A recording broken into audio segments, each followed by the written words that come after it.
Сәлеметсіздер ме оқушылар?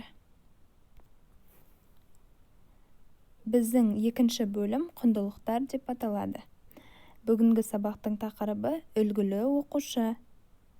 Сабақтың мақсаты жаңа сөздер үйренеміз, жағымды қасиеттер жайлы айтамыз, сөйлемдерді дұрыс құраймыз.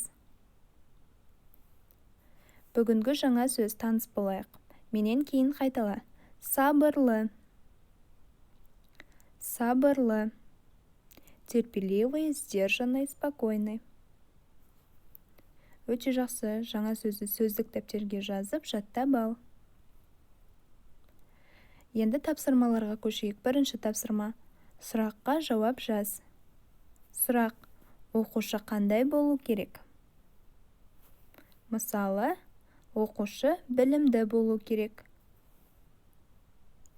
Ары қарай жалғастыр.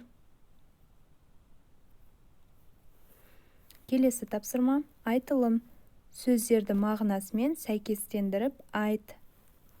Мысалы, бірінші. Қорқақ сөзінің қарама-қарсы мағынасы. Іздеп көрейік, қане қорқақ сөзіне қарама-қарсы мағына ол батыр сөзі. Дәл осы секілді сөздерді мағынасымен сәйкестендіріп мұғалімге ауызша орындап жібер. Жақсы, келесі тапсырма. Жазылым. Сөйлемдегі сөздерді дұрыс ретпен қойып, сөйлем құрап жаз. Мысалы, бірінші сөздер бол, оқушы, сен, тәртіпті. Осы сөздерді дұрыс ретмен орналастырғанда, бізде бірінші сөйлем сен тәртіпті оқушы бол.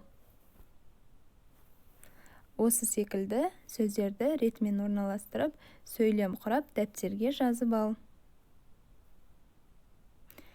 Және оқушылар ұмытпаймыз, есте сақтаймыз. Қазақ тілінде етістік сөйлем соңында орналасады. Етістік сөйлем соңында.